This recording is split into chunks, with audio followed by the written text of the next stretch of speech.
Hello viewers, তো আজকে যে টপিকটা নিয়ে আলোচনা করব সেটা হচ্ছে আরসিএফ রেলওয়ে কোচ ফ্যাক্টরি। ঠিক আছে, রেল কোচ ফ্যাক্টরি আরসিএফ। ঠিক আছে, আরসিএফের তরফ থেকে কাপুরতালা। ঠিক আছে, এখানে অ্যাপেন্ডিসিপির জন্যে আইটিআই যারা পাস করেছো, শুধুমাত্র আইটিআই ক্যান্ডিডেট যারা আছো, ঠিক আছে, মাধ্যমিকের পর যারা আইটিআই করেছো, ঠিক আছে, তারা এখানে অ্যাপ্লাই করতে পারবে। অনলাইনে অ্যাপ্লাই করতে হবে। ঠিক আছে, দেখো কি বলেছে, online application of prescribe the format the engagement of 7/734 act of the training of the technical training centre railway coach factory Kapurthala under to apprenticeship the. তারপরে কি বলেছে দেখো, তারপরে তোমাদের কি বলেছে,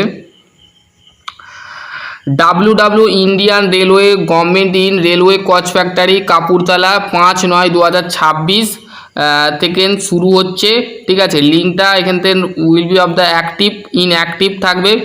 ঠিক আছে, এবার হচ্ছে ট্রেড, কি ট্রেড আছে সেটা নিয়ে আমরা ডিসকাস করব। ঠিক আছে, এখানে দেখো ট্রেড বলে দিয়েছে, fitter, welder, machinist, painter, carpenter, electrician, AC refrigeration mechanics motor vehicles, electronics mechanics. ফিটারের ক্ষেত্রে 90টা ভ্যাকেন্সি আছে, ওয়েল্ডারের ক্ষেত্রে গ্যাস ইলেকট্রোড ওয়েল্ডার, ঠিক আছে, 111টা, মেশিনিস্টের ক্ষেত্রে 30টা, পেন্টারের ক্ষেত্রে 20টা, কার্পেন্টারের ক্ষেত্রে 20টা, ইলেকট্রিশিয়ানের ক্ষেত্রে 55টা, এসি রেফ্রিজারেশনের ক্ষেত্রে 22টা, মেকানিক্স মোটর ভেহিকেলসের ক্ষেত্রে 10টা, এমএমবি যেটাকে বলে, ঠিক আছে, এমএমবি ট্রেডে যদি আইটিআই করে থাকো তোমরা এখানে অ্যাপ্লাই করতে পারবে, 10টা আছে, ইলেকট্রনিক্স মেকানিক্সের ক্ষেত্রে 10টা। এবার হচ্ছে এসসির ক্ষেত্রে, ফিটারের এসসির ক্ষেত্রে 27টা, এসটির ক্ষেত্রে 14টা, ওবিসির ক্ষেত্রে 39টা, টোটাল 180টা পদ আছে। এসসির ক্ষেত্রে ওয়েল্ডারের ক্ষেত্রে 33টা, ওয়েল্ডারের ক্ষেত্রে এসটির ক্ষেত্রে হচ্ছে 17টা, 59টা হচ্ছে ওবিসি। ঠিক আছে, মেশিনিস্টের ক্ষেত্রে 9টা, এসটির ক্ষেত্রে 9টা, এটা হচ্ছে মেশিনিস্ট ট্রেড যারা আইটিআই করেছো তাদের ক্ষেত্রে 60টা আছে। ঠিক আছে, 6টা হচ্ছে পেন্টার, মানে দেখবে রেলের যে বগিগুলো হয় কোচ ফ্যাক্টরিতে, যদি তোমরা ওয়ার্কশপে তোমরা কাজ করবে, মেনলি তোমরা ওয়ার্কশপে তোমরা কাজ করবে, তো সেই ক্ষেত্রে তোমাদের যে সমস্ত ছাত্রছাত্রীরা এই অ্যাপেন্টিসিপ করবে তারা কিন্তু পেন্টার মানে কি, পুরো হোল বডিটা রেলের যে কোচ ফ্যাক্টরি, মানে কোচ মানে কি, রেলের কোচ তৈরি করতে হবে, ইঞ্জিন ম্যানুফ্যাকচারিং করতে হবে, ইঞ্জিনটা বাদে কোচটা তৈরি করতে হবে, হোল বডিটা, সিট থেকে কালার থেকে। ফিটার কেন লাগবে, ফিটার করতে বিভিন্ন ধরনের নাট বোল্ট যেগুলো আছে ফিট করতে হবে। ইলেকট্রিশিয়ান থেকে রেলের যে পেন্টোগ্রাফ যে থাকে বা রেলের যে ইঞ্জিনের প্রত্যেকটা লাইট থেকে থেকে পুরোপুরি ম্যানুফ্যাকচারিং করতে হবে। ওয়েল্ডার কেন, প্রত্যেকটা বডিকে জয়েন করতে হবে ওয়েল্ডিং দিয়ে। মেশিনিস্ট কেন লাগবে, প্রত্যেকটা মেশিন যে কোচ ফ্যাক্টরি যাবে সেগুলোকে কাউন্ট করতে হবে, এগুলো হচ্ছে মেশিন। ইলেকট্রিশিয়ান লাগবে, ইলেকট্রিশিয়ান তো অবশ্যই লাগবে। ইলেকট্রনিক্স মেকানিক্স অবশ্যই লাগবে। মেকানিক্স মোটর এসি লাগানোর জন্য তো আমাদের রেফ্রিজারেশন যারা আইটিআই করেছো এসি নিয়ে, ঠিক আছে, এয়ার কন্ডিশন নিয়ে বা রেফ্রিজারেশন মেকানিক্স নিয়ে যারা আইটিআই করেছো তারা এখানে অ্যাপ্লাই করতে পারবে। দেখো এখানে তারপরে হচ্ছে কার্পেন্টারের ক্ষেত্রে 6টা, 2টো, এসটির ক্ষেত্রে 2টো, 11টা, 40টা, ইলেকট্রিশিয়ানের ক্ষেত্রে 17টা, আর এসটির ক্ষেত্রে 8টা, এর হচ্ছে ওবিসির ক্ষেত্রে 110টা আছে। ঠিক আছে, এখানে তারপর স্ক্রল করলে তোমরা দেখতে পাবে,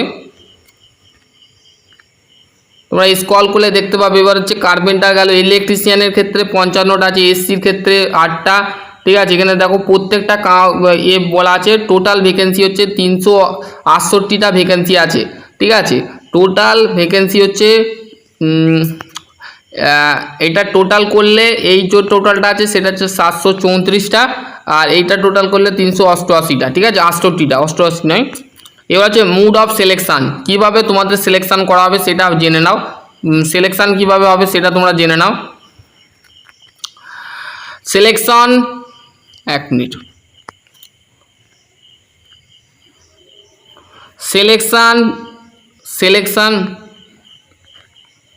Selection will be of the base of merit list of the prepare of the all candidate. The apply apply apply the agency of the notification, তোমাদের কিন্তু মেরিট লিস্ট বেরোবে, ঠিক আছে। তোমাদের আইটিআইয়ের যে পার্সেন্টেজ আছে এবং মাধ্যমিকের যে পার্সেন্টেজ আছে সেইটার সাথে একটা মেরিট লিস্ট বেরোবে। মেরিট লিস্ট বেরোনোর পর তারপরে কি হবে তারপরে বলে দিচ্ছি আমি। The merit list of the prepare of the purpose of the percentage of the 50% aggregate of marks. মাধ্যমিকে কিন্তু প্রত্যেকটা অ্যাপেন্ডিসিপের ক্ষেত্রে 50% নাম্বার তো অবশ্যই লাগবে। অ্যাপেন্ডিসিপ করতে গেলে তোমার মাধ্যমিকে 50% বা 60% নাম্বার থাকলে তারও ভালো। ITI marks the trade which the apprenticeship is done the panel of the basics the simple average marks of the matriculation and ITI, মানে মাধ্যমিক আইটিআইয়ের যে পার্সেন্টেজ আছে মাধ্যমিকের পার্সেন্টেজ সেইটা কিন্তু ক্যালকুলেশন করা হবে, ঠিক আছে। এখানে মেনশন করে দিয়েছে all subject the basics of marks of the group the subject the percentage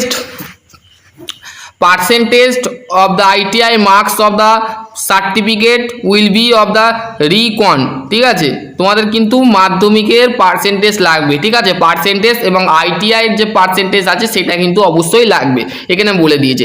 if you the cases number 1-এ বলে দিলাম, নাম্বার 1-এ কিন্তু বলে দিলাম, ঠিক আছে। In the cases of candidate of the same marks, যদি যদি মার্কস পেয়ে থাকো, একই মার্কস পেয়ে থাকো, candidate older age the shall be the perform the date of birth always of same, মানে যদি মার্কস যদি সেম পেয়ে থাকো, দুটো ক্যান্ডিডেট যদি সেম মার্কস হয়ে থাকে তাহলে তার ডেট অফ বার্থ সার্টিফিকেট কিন্তু সেম হতে হবে। Candidate who the passes the matriculation exam the consideration of first, তোমাদের কিন্তু মাধ্যমিক পাস করতে হবে, ঠিক আছে। All final merit list of the committee wise of the number of the slot of the disk of the often the candidate of the state above, ঠিক আছে।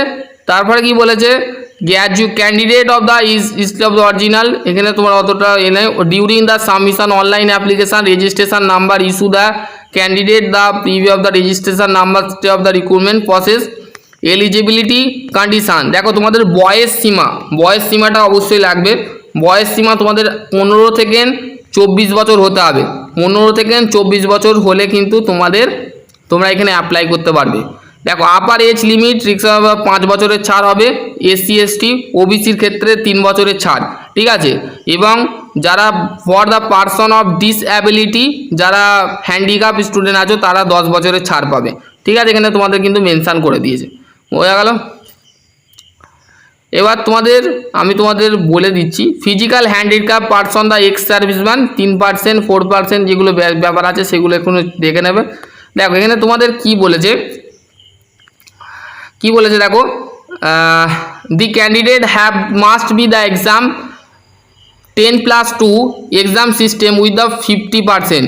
মাধ্যমিকে তোমাদের 50% মার্কস পেতে হবে, মাধ্যমিকে 50%, অথবা উচ্চ মাধ্যমিক যদি কেউ করে থাকো, উচ্চ মাধ্যমিক যারা পাস করে থাকো, সেটা যে কোনো ব্যাকগ্রাউন্ড করার পর যদি আইটিআই করে থাকো, আর্টস হোক, কমার্স হোক, সায়েন্স হোক, যাই ব্যাকগ্রাউন্ড হোক, তোমাদের উচ্চ মাধ্যমিকেও কিন্তু 50% নাম্বার থাকতে হবে, ঠিক আছে। তারপর আছে ন্যাশনাল ট্রেড সার্টিফিকেট NCNTC, মানে আইটিআই যে সার্টিফিকেটটা সেটা এনসিবিটির হতে হবে, এসসিবিটি লাগবে না এখানে। এনসিবিটি রেলের তরফ থেকে এনসিবিটি চাওয়া হয়েছে, এনসিবিটি চাই রেল, ঠিক আছে, বোঝা গেল।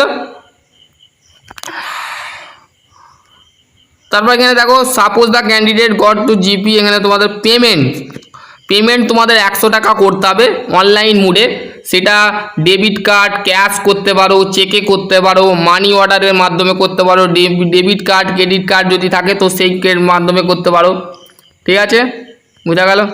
হাউ টু অ্যাপ্লাই, কীভাবে অ্যাপ্লাই করবে, এখানে তোমাদের বলেছে ক্যান্ডিডেট অ্যাপ্লাই অনলাইন www.indianrailway.gov.in, এখানে তোমরা দেখতে পারো, ইমেল আইডি দিতে পারো, স্ক্যান ফটোগ্রাফি। তোমাদের স্টাইপেন্ডটা তোমাদের বলেছে as the x of the railway board of the time to time, এখানে তোমাদের রেলের তরফ থেকে একটা স্টাইপেন্ড দেওয়া হবে, সেটা কিন্তু বলেনি।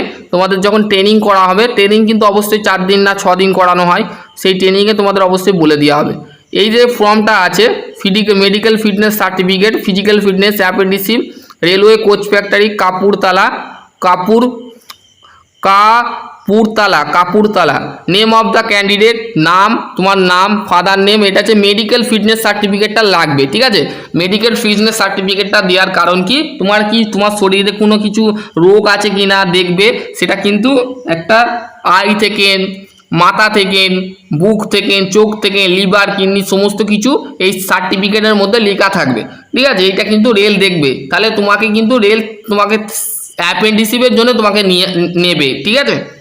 নেম অফ দ্য, দেখো এখানে তোমাদের নাম দেবে, ফাদার নেম তোমার বাবার নাম, তোমার এইখানে নিজের নাম লিখবে, এখানে তোমার ফটো লাগাবে, ঠিক আছে। এখানে ফটো নেবে, এখানে ক্যাটাগরি লিখবে, ওবিসি না এসসি না এসটি লিখবে, ডেট অফ বার্থ, এজ লিখবে, ট্রেড নেম, তুমি কোন ট্রেড নিয়ে আইটিআই করেছো সেটা দেবে, ওয়ার্কশপ ইউনিট, ঠিক আছে, কোন ওয়ার্কশপে কাজ করতে চাও, পার্মানেন্ট আইডেন্টিফিকেশান মার্কস এখানে তোমরা বসাবে, signature candidate with of date এখানে দেবে। দেওয়ার পর office observation of medical officer, এখানে তোমাদের মেডিকেল অফিসারের সাইন নিতে হবে। আই দেখো স্কিন, তারপরে হচ্ছে আই চোখের দেখতে হবে, এখানে তোমার এগুলো পড়ে নেবে, ঠিক আছে। এখানে দেখো নেম অফ দ্য মেডিকেল অফিসারের নাম দিতে হবে, signature of medical officer with of date সেই ডেটে দিতে হবে, রেজিস্ট্রেশন নাম্বার দেবে, registration state of the hospital, তোমার কোন সেন্ট্রালতে করলে, না সেন্ট্রাল হসপিটাল, না সরকারি হসপিটাল, না রাজ্য সরকারের হসপিটাল, তো সেইটা এখানে দেবে। দেওয়ার পর মেনশান করে এখানে তোমরা সাবমিট করবে, ঠিক আছে। এইটাই ছিল আজকের ছোট্ট আপডেট। যারা ইন্টারেস্ট ক্যান্ডিডেট আছো, যারা RCF এর ফ্যাক্টরি মানে রেলওয়ে কোচ ফ্যাক্টরিতে কাজ করতে চাও, ঠিক আছে, যারা করতে চাও তারা এখানে অবশ্যই অ্যাপ্লাই করে দেবে। আর যারা কম সময়ের মধ্যে অ্যাপ্লাই করতে চাও অবশ্যই করে দেবে। আশা করছি তোমাদের যদি কোনো কোশ্চেন থাকে তো অবশ্যই করতে পারো। আর অ্যাপেন্ডিসিপে কী করানো হয়, কী করতে হবে ওই রেলে কোচ ফ্যাক্টরিতে, যে সেই নিয়ে যদি ভিডিও চাও অবশ্যই কমেন্ট সেকশানে কমেন্ট করবে, তাহলে আমি নেক্সট ভিডিও সেই রকম বানিয়ে দেবো। চলো আজকে টপিক এখানে এন্ড করছি। সকলে ভালো থেকো, সুস্থ থেকো, বন্ধুদের সাথে অবশ্যই ভিডিওটা শেয়ার করে দেবে। চলো আজকে টপিক এন্ড।